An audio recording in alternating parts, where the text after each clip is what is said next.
Hi there, I'm John Underhill, and you're watching the Red Special Guitar Podcast.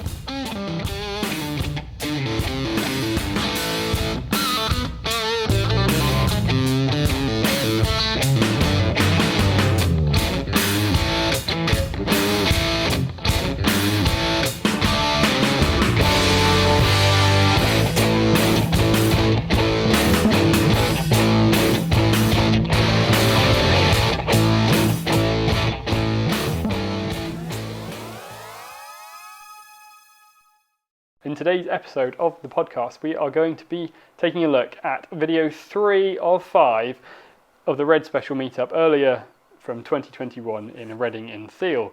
Now, this was a conversation I had with an individual who joined the Red Special forum not too long ago in 2021, just before her brand new guitar that she built with Brian May, or BMG Guitars, came out, and I reached out to her to ask if she'd go on the podcast, and she said yes. If you want to listen to that, please click here or here, depending on where that goes.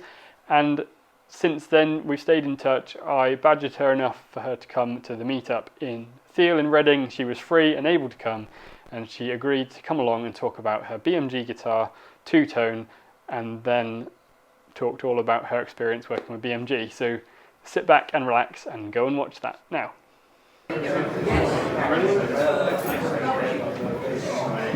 Ladies and gentlemen, welcome to the Red Special Guitar Podcast. On the stage with me right now is a friend of the podcast, Arielle, everyone.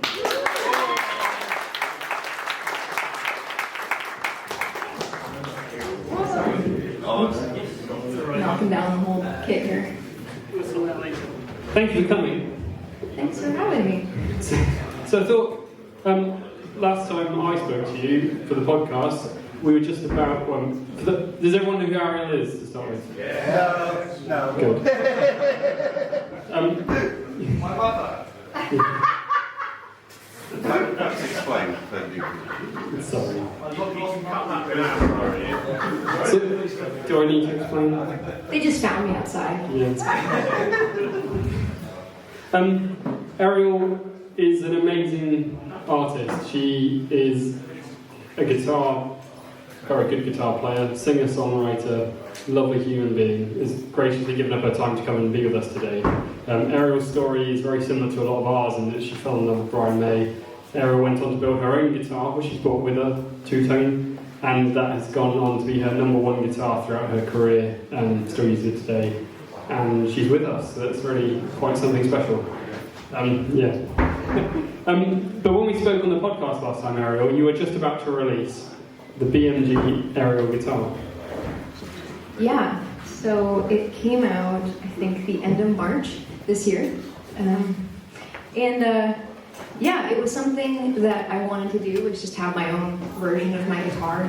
People kept asking, where do I get a two-tone? I'm like, oh, nowhere, just me. I didn't realize it would be something that people would actually want, but yeah.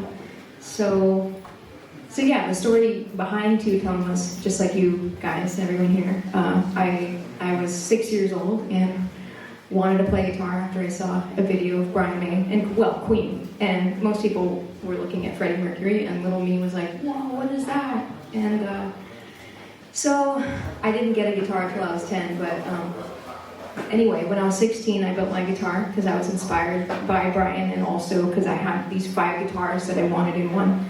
And it's definitely inspired by Brian's guitar, but it's not as well.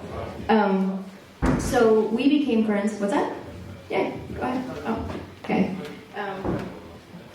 So we became friends, Brian and I, in 2007. And I did some You'll Rock You stuff. And I guess about 4 years ago, I was telling Brian that I wanted to have my own guitar. And not insinuating anything from Brian May guitars at all, just like catching up. And he's like, well, why doesn't Brian May guitars do it? I was like, oh, that's an interesting thought. So the BMG is not supposed to be two-tone. It really is a combination of the BMG Special and also my guitar. So it's a bit of a hybrid as well. But I figured I'd bring both to have everyone see.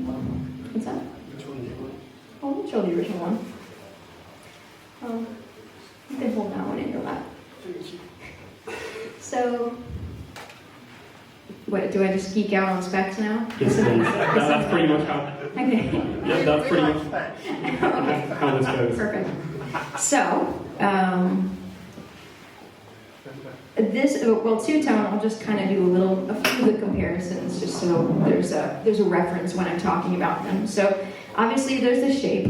Now, some people have said it's similar to a Firebird, but actually if you place them on top of each other, they're not at all. Two-tone was hand-drawn by me, which is saying a lot because I don't draw. So it was based off of a Firebird and Explorer, but because I'm 5'1", those don't work on me.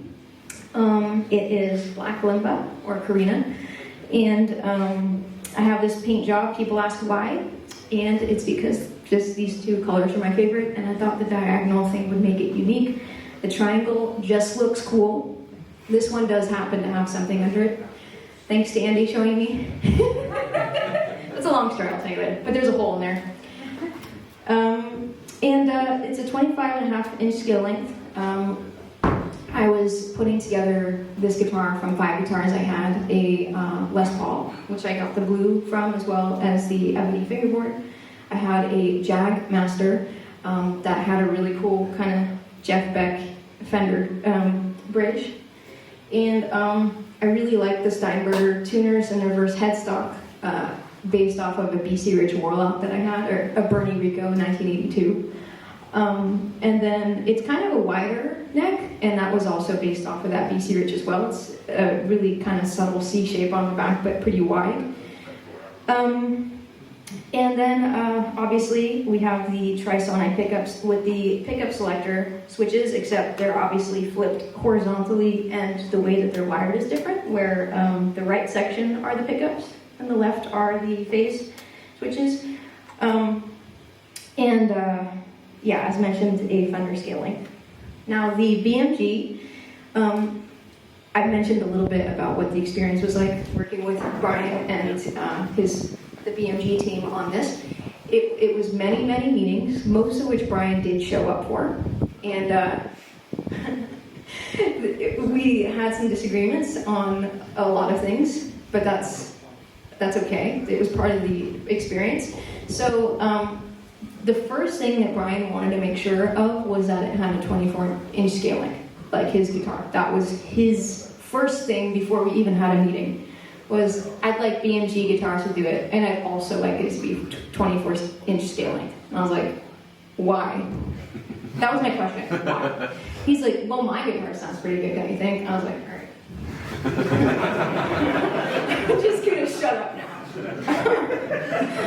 I think I said those exact words. So, what am I gonna do? Fight, I guess? Which I did a lot of the other times. So yeah, it's got that. Obviously the Brian May headstock, which is interesting. That was something that BMG did not want to separate from. That's the distinguishing factor of the brand.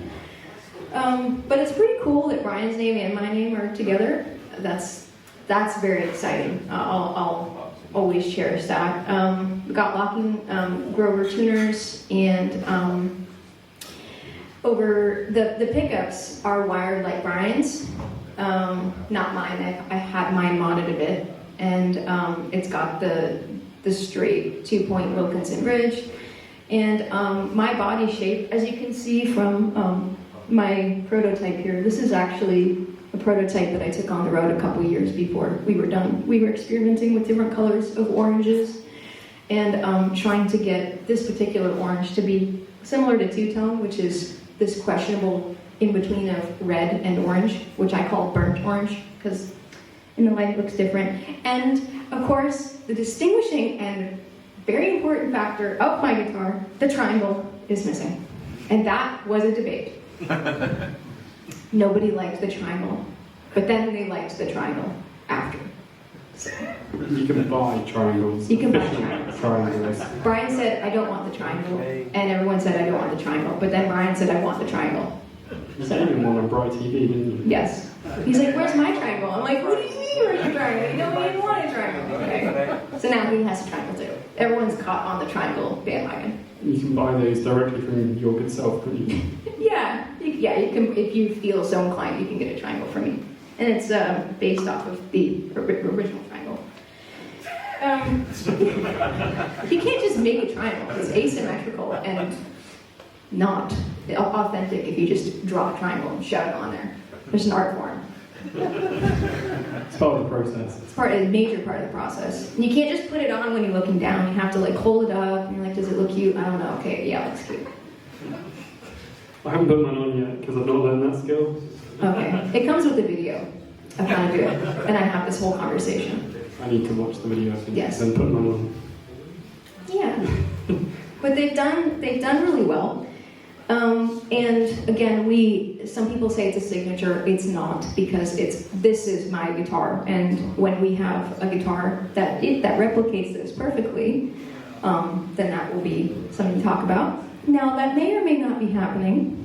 So if anybody is interested in having an exact replica of my guitar, I've decided that if anyone does want to play it here, then I'll leave it here. You could do a guitar petting zoo. I just want to say how massive that is. This guitar goes with Arielle wherever she is. If she goes to the garage to fill up the fuel, she takes the guitar with her to go and pay. So her offering to let you guys play with is absolutely phenomenal. Thank you so much. Big arm, wow. Yeah. Oh.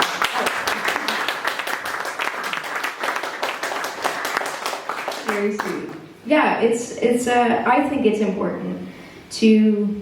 Brian has been really similar, not in the way that he drags it around. He has other people that do that now, but just been very, he lets people pick up the guitar that are near him. What do you think? And I think it's good to have good energy on the guitar, especially, when it's something that I have with me all the time. But I figure if it gets lost, like, it's going down with me, so it's a good way to go. There are a couple of other things that are different about this to that.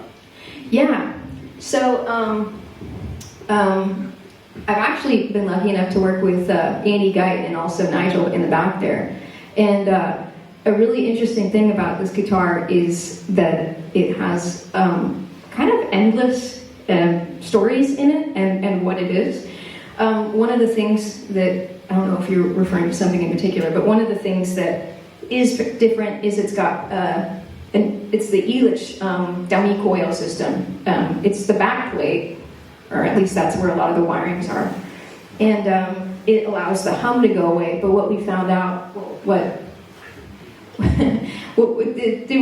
our whole team figured out after experimenting, was the output of the pickups was really high. And we couldn't figure out why, but then I had a theory, and then Andy had a theory, and then Nigel decided that it was because the dummy coil is actually producing more of an output. So that does affect the tone a lot, both with the little mixer that's in there and also just with the output of the guitar. There's a bunch more holes in the guitar, which as we start to do the authentic replica, all of that will be in there. Most people ask me what the top 2 holes are, and that was a very, very bad idea that I had in 2008, where I was like, I'm going to put a Sustainiac in it. And it went sour, and I have to live with that probably forever. So then I'm like, oh, it's kind of cute. So You've also got a Shamrock on the back. oh yeah. I had a bunch of things back here. It has a tattoo. I got mad one day and etched into my guitar years ago. I've had it, 14, 15 years, and it's probably my oldest friend. I got mad, and this is, I dug into my guitar. I don't know why, but I just did. And then the Shamrock was a few years back. I played Ireland on St. Patrick's Day, and someone gave it to me. And it's just little memories that change, and you cannot just take them off. They affect the tone. Certainly do. You mentioned that you had modded your prototype behind us. Oh, yeah. And you might be offering some of those mods up soon too. Yeah. So, alongside of having some more, accurate replicas of the guitar, I also have something I'm working on called the Two-Tone Garage. And what that's going to be, so I don't drop one of these. There you go. Thanks. And what that is we're just gonna sell different parts for the guitar, so you can mod out the guitar as you please. The really cool thing with this guitar is that it's only me who plays them, so obviously I guess that's the same way with Brian, except this is its own thing. I've only been playing the BMG for a few years, and I started this because I wanted people to have the option of making it their own. So we're going to have pickguard options, literally anything from black 3-ply to perloid to like metal, like chrome kind of mirror stuff. Custom bridges, working on a triangle bridge where the bridge is the triangle. Yeah, exactly. So the bridge is like a roller triangle. I've got custom pickups that I'm working on, knobs, and it's just going to be a website that just sells stuff for my guitars. Because, I don't know, I'm a geek in that way. So this particular guitar I modded just to see what would happen. So anything that goes on that website I have to do first and approve. So the first thing I did was switch the tuners. Now I like these Steinberger tuners because they're 40-to-1 ratio, which is kind of double the accuracy. They lock in the front, and then you can alter them in the back, and it just goes underneath, so there's no gears in them. I also put an LSR roller nut, so that kind of, I'm not a fan of that, to be honest. So that's easy to change out. But very, it's okay. What's the nut in your guitar? It's an LSR as well. Yeah. So these two things are identical to two-tone. Thankfully, the width of the neck Why is it not on that one? Why is what? Oh, well, it's a Fender product, and All right. I don't know if BMG does that. Yeah, I think they try to have not any large guitar company brands on their guitar. It could be a lawsuit, couldn't it, though? I'm not entirely sure. Thankfully, I don't run the business, but but yeah, I think that's all it is. But they're easy enough to get. You just have to shim it properly to raise up. And the reason I have the LSR roller nut, which I really love, is that two-tone. When you pull on the A string, it goes up. It can go all the way up to a major third. The bridge sits like this, like Jeff Beck.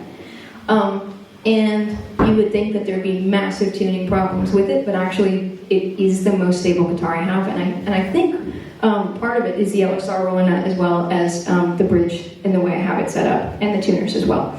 So I tried to replicate that on here. So we've got the gearless tuners, the LXR roller nut, and then I also have my Fender standard bridge. Now this particular bridge they made in the mid-2000s, which is what I have on two-tone. They're harder to find. You won't find them on the website anymore. You have to dig and know the exact number. They're really great. They're kind of a vintage, simple bridge that's not too heavy on the block, but then also has the modern saddles on it. And that works really well. Not that there's anything wrong with the Wilkinson, but I do find that they're a bit heavy. Yeah, and then of course it's rewired. There's a couple other things that we did on the fingerboard, scallop the frets, and then change the knobs, of course, to two-tone knobs, which is the namesake of my guitar. And yeah, I've got a bunch of pick guards that I'm going to be experimenting with as well. Have you changed the wiring in this one to match two-tones wiring? That one's two-tones wiring, yeah. And it has a triangle. And there's a triangle, of course. The tone. Yes, triangle for tone purposes. No, balance is the whole thing. It's weird what's going on. Just my opinion. And one of the other things I wanted to talk about Arielle was that if you buy an Arielle BMG, you donate some of the proceeds to your Tone Tree project. Yeah. So last year, again, this has been a project. In March of next year, it will be 4 years that this has been a thing. It took about 3 to even get to the public. Part of that due to COVID, and also because just back and forth. I think we have about 5 or 6 different prototypes of the BMG before it came out. There was a lot of effort in there, from the pots to the caps, everything I experimented with. And I realized that I didn't know how many we were going to sell, but I was scared.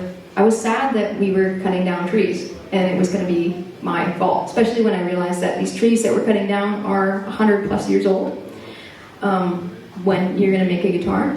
So I started a non-profit, or not-for-profit here, called the Tillman Forest. And what I do is I work with different people who have land, and or buy my own land, and then we plant tonewood trees that are specifically cut down for guitars and musical instruments, and then we replant them.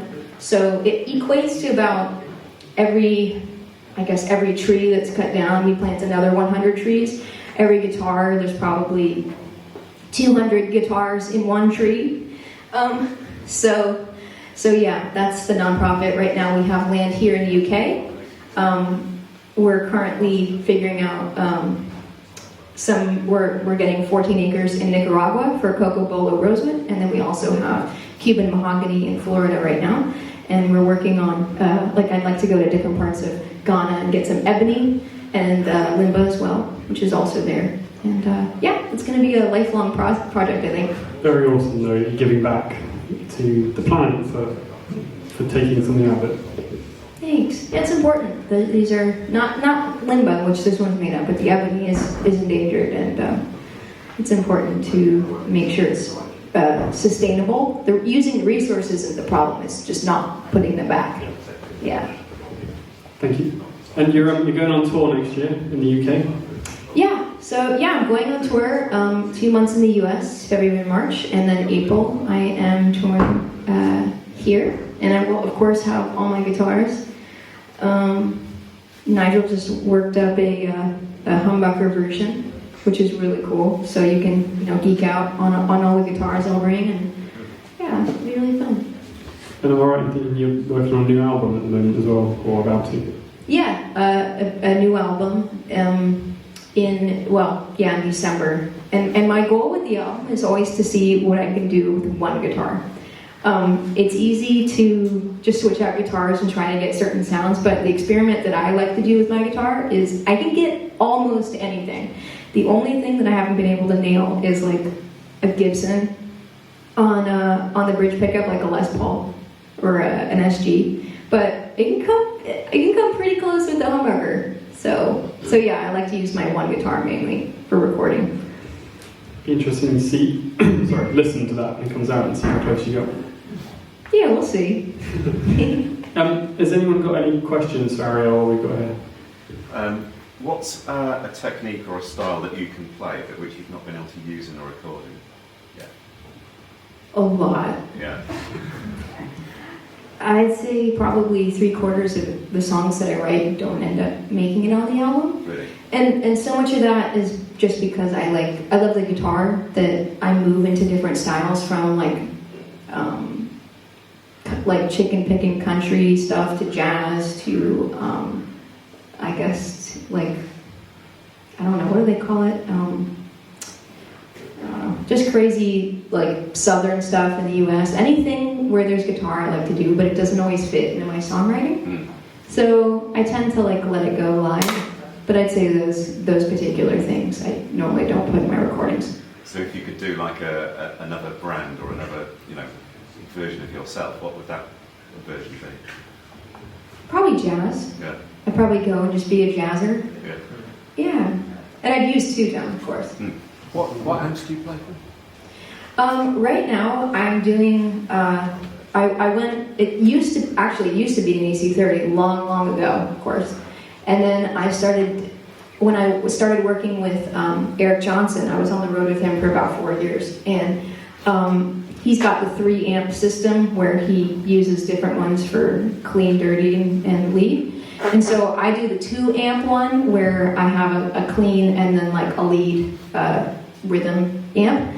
And it was an RSA divided by 13 RSA 31, which I was using for my clean. That's like divided by AC 30, but kind of a more, like a tighter kind of clean sound. And then I was using a Blankenship Fatwire, which is like a Bassman with a 15-inch speaker. But now I've gotten rid of that, and I basically play like late 60s Marshall full stacks. And I play them all the way up, because tone. And then I'll have a clean amp as well, which I'm still determining what that's going to be. I'm in the process. And then I have 3 pedals that I use. No overdrive pedal, of course, because just turn the amp all the way up and then tell people to wear earplugs. And then I've got a vintage TC chorus flange and a Cal & Brett Echo Rec just for my clean amp when I want some sparkles. Any other questions? If you don't want to ask in the room, I think Arielle's going to be here for a little while, so just go and talk to her so you don't have to say your questions in front of everyone. I've got a question. Go on. Is that you playing the lead on take 2? Yes. That's cool. Thanks. Are you a singer that plays guitar or a guitarist that sings? They work together. Yeah. Now, honestly, if I had to pick between one, it would be the guitar. Yeah. But there's something that happens, I don't know how many of you people here sing as well, but there's something that happens after like a decade plus of singing and playing guitar, because I'm not just drumming, I'm playing guitar parts, and now after doing it long enough, I can play any guitar part in any rhythm and sing completely opposite. Once you've been doing it long enough, they coincide to the point where you can lay back on your vocals and stay completely on beat with the guitar, and you wouldn't be able to tell sonically they were the same person. That's important. And there's something that happens, like if I stop playing guitar and I just sing, or if I just sing and don't play guitar, they don't work as well, in my opinion. I'd say I make more sense as just a guitar player than just a singer, but to not have both of them, for at least the majority of what I do, would be very sad. Good question. Anyone else? I think we should all give Arielle a massive hand and thank her very much.